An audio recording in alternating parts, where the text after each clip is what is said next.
Eh bien salut tout le monde, j'espère que vous allez bien, bienvenue dans cette nouvelle vidéo dans laquelle aujourd'hui nous allons parler de la deuxième partie de la série parue chez AI Comics TMNT Tortue Ninja, dont nous vous avions fait avec Prof et Geek une première partie sur le tome 0 à 9 plus l'histoire secrète du clan foot que vous pouvez retrouver ici. Et je vous invite très fortement à aller voir cette première partie où on avait déjà pas mal détaillé notre avis. Dans cette vidéo, je vais devoir spoiler quelque peu pour vous parler de certains éléments, mais ne vous inquiétez pas, je vais en parler tome par tome, sauf les 3 premiers tomes. Donc, si par exemple vous êtes arrêté au tome 15, eh bien vous pouvez tout simplement arrêter cette vidéo, par exemple à partir du 15e tome. Et on va commencer tout de suite avec les 3 premiers tomes, du tome 10 à 12, tout simplement parce que c'est un arc qui va, faire en sorte que le statu quo de Splinter et des Tortues Ninja change. Alors pourquoi il va changer? Eh bien tout simplement parce que c'est suite à ce qui s'est passé au tome 9.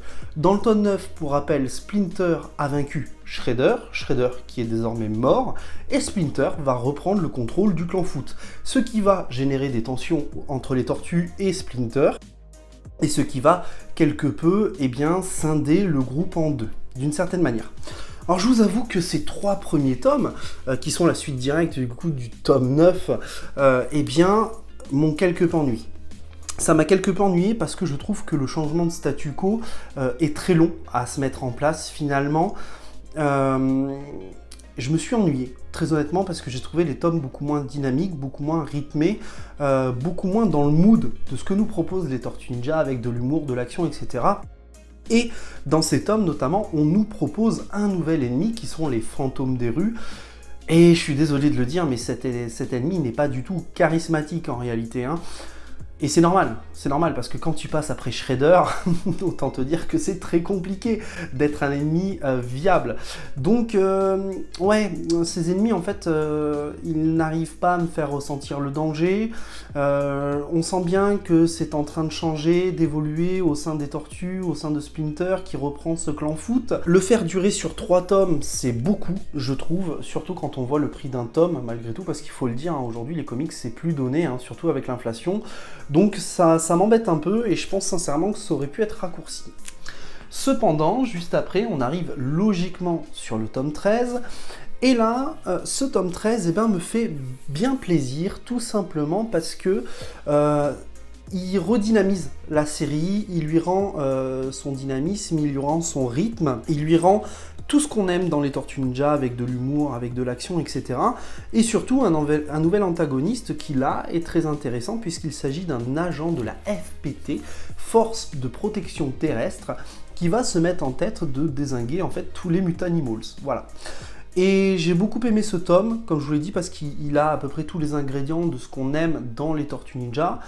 Et il m'a fait souffler. Il m'a fait souffler tout simplement parce que, après le tome 10 au tome 12, en fait, ce qui s'est passé, c'est que je m'étais quand même posé la question de savoir si j'avais bien fait de continuer les Tortues Ninja. Première question importante.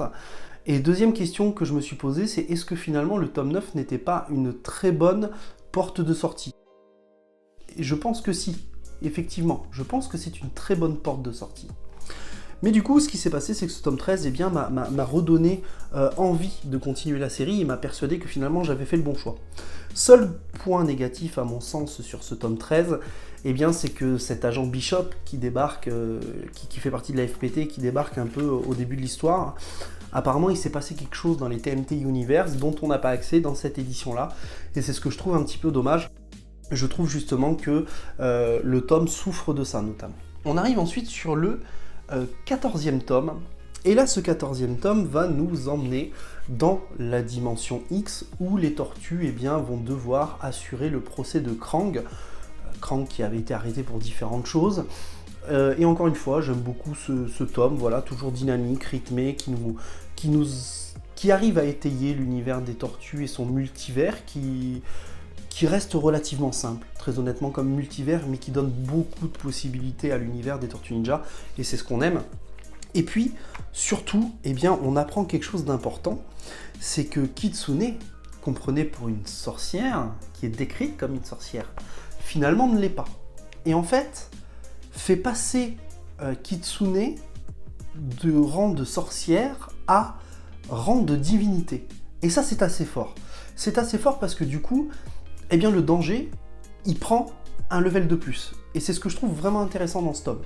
Donc j'ai beaucoup aimé ce tome là également, tome qui va relativement vite et qui va enchaîner du coup sur le 16e tome, qui va, excusez-moi je viens de tousser, qui va tout simplement nous parler de l'invasion des tricératons. Et les tricératons, ça fait à la fois sens avec ce qui s'est passé dans ce tome 14, mais également ce qui s'est passé un peu avant et qui va lier la force de protection terrestre et la dimension X avec le procès de Krang notamment. Donc tout est lié, c'est génial, j'aime beaucoup, surtout que dans ce récit, ce que j'ai beaucoup aimé, c'est que on a le retour de pas mal de personnages qu'on n'avait pas vus depuis un moment, notamment le père de Kazé lui-même. April aussi, je crois que ça faisait un petit moment qu'on l'avait pas vu. On a vraiment pas mal de personnages qui reviennent et c'est vraiment un gros plaisir, un gros kiff de revoir tous ces personnages de l'univers des TMNT. On arrive ensuite sur le tome numéro 16, Le Royaume des Rats. Le Royaume des Rats qui fait s'élever le Roi des Rats, un personnage qu'on voyait dans le tome 7, je crois, de mémoire, si je dis pas de bêtises, corrigez-moi dans les commentaires, hein, et qu'on revoit un petit peu dans le 14e tome, et qui devient un ennemi des tortues. Et je trouve ça fou. L'évolution qu'arrive à donner Tom Waltz et Kevin Eastman à leurs personnages qui sont apparus notamment précédemment dans tome 7, quoi. Donc il y a 9 tomes faciles, et qui finalement ne l'oublient pas, le font revenir, et le font devenir un ennemi, encore une fois un ennemi très dangereux, et c'est tout ce qu'on aime.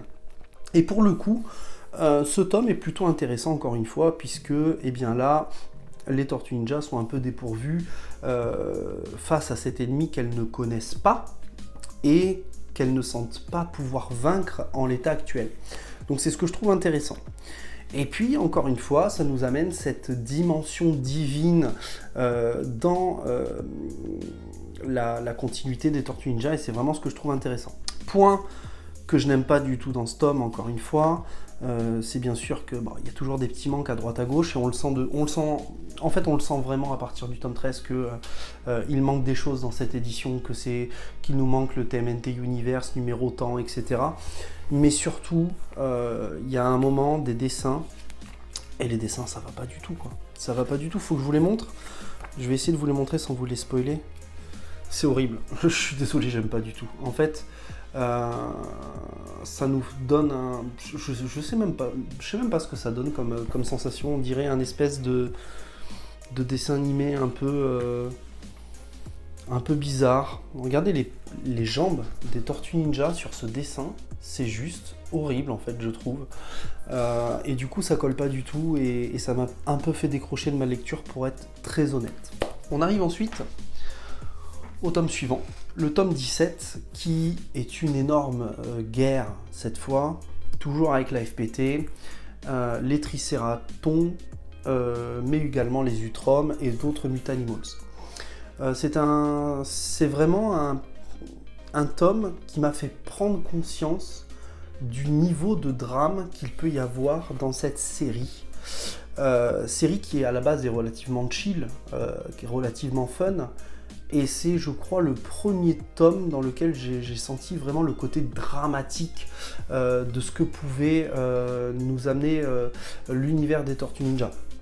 Bien évidemment, il y a toujours des sous-thématiques qui sont abordées. Là, j'en parle pas trop dans cette vidéo parce que c'est souvent les mêmes finalement. C'est la famille, c'est les amis, c'est l'acceptation de soi, la différence, etc.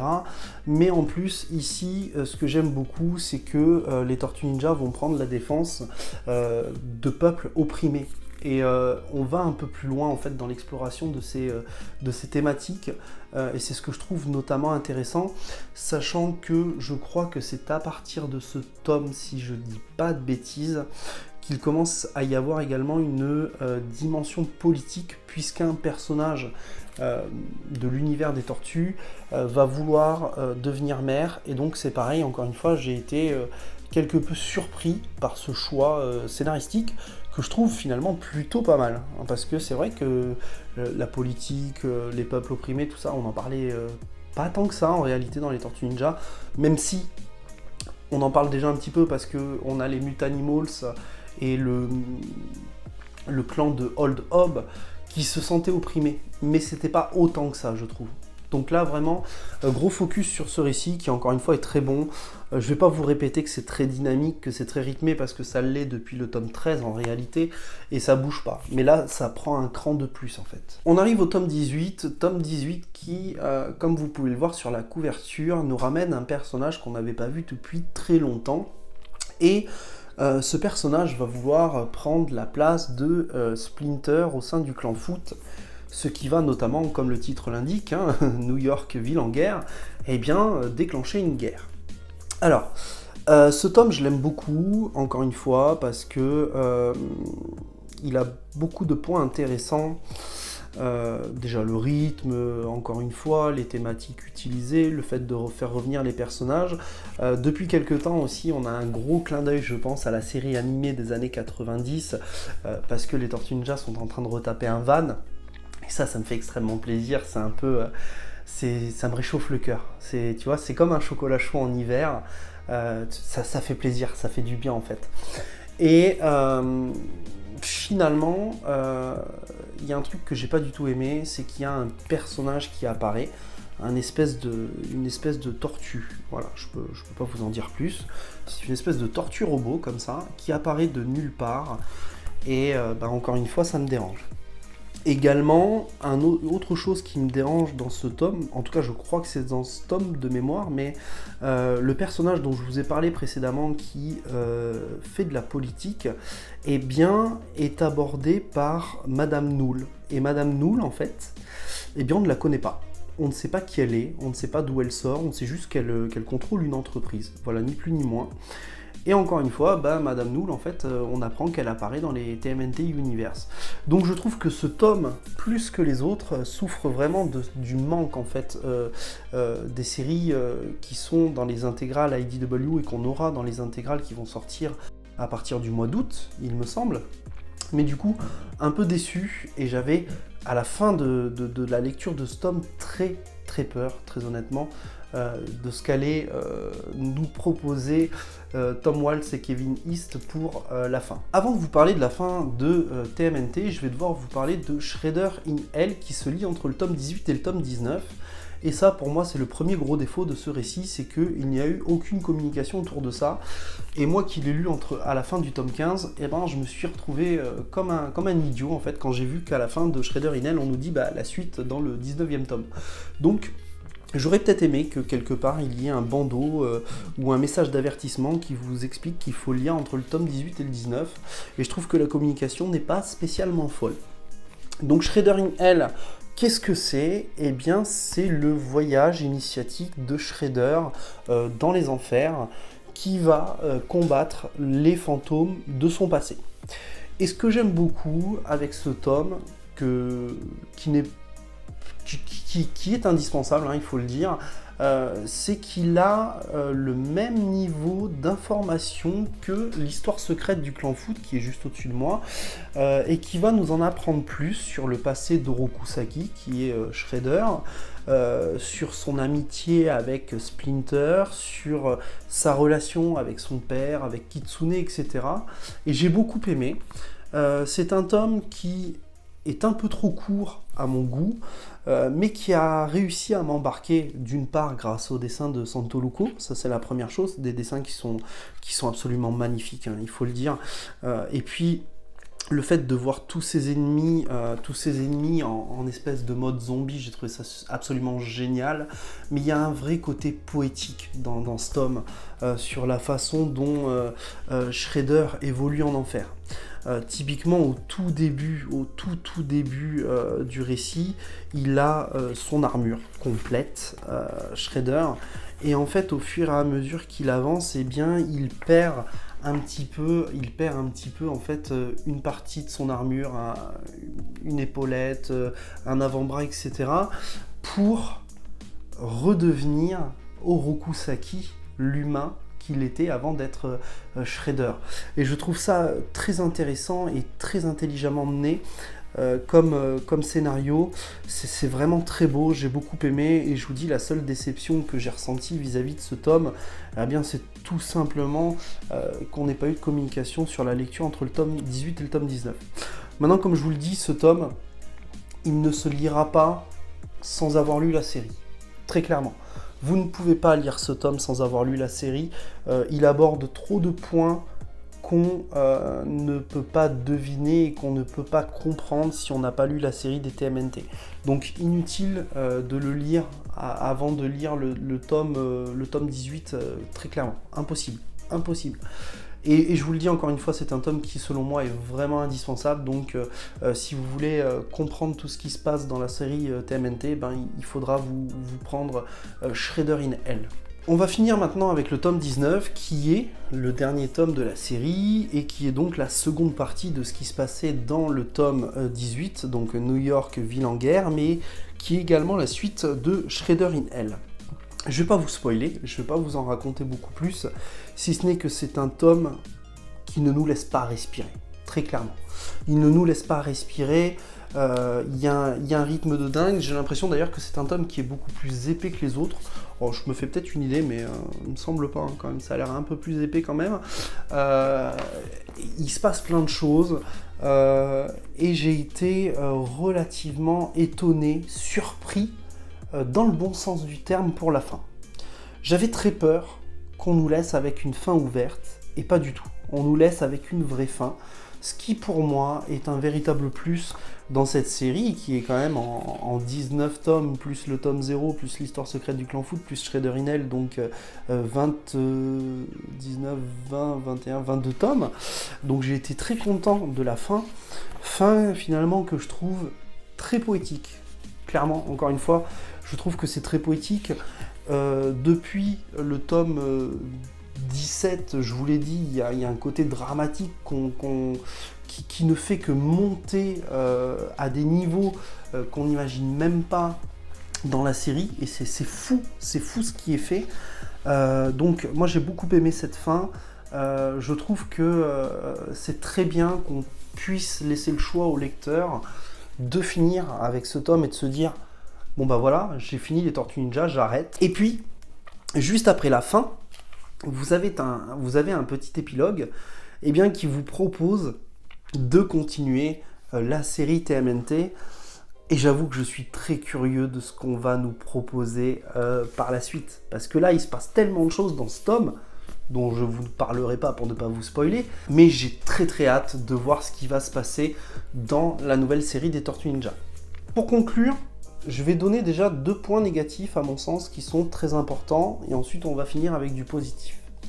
Le premier point négatif à mon sens, c'est que malheureusement, j'ai ressenti l'absence de Matheus Santolouco, qui n'est présent que sur le tome 11, 12, 13 il me semble, et Shredder in Hell. Et j'avoue avoir été un peu trahi, parce que c'était un peu l'argument de vente autour des TMNT, c'est venez voir ce que fait Matheus Santolouco. Et c'est vrai que quand il est là c'est génial, mais quand il n'est pas là, bah, c'est forcément moins génial. Maintenant je vous rassure, dans la deuxième partie de la série TMNT, on fait toujours mieux que ce qui avait été fait sur le tome 1, donc ça c'est quand même le point positif.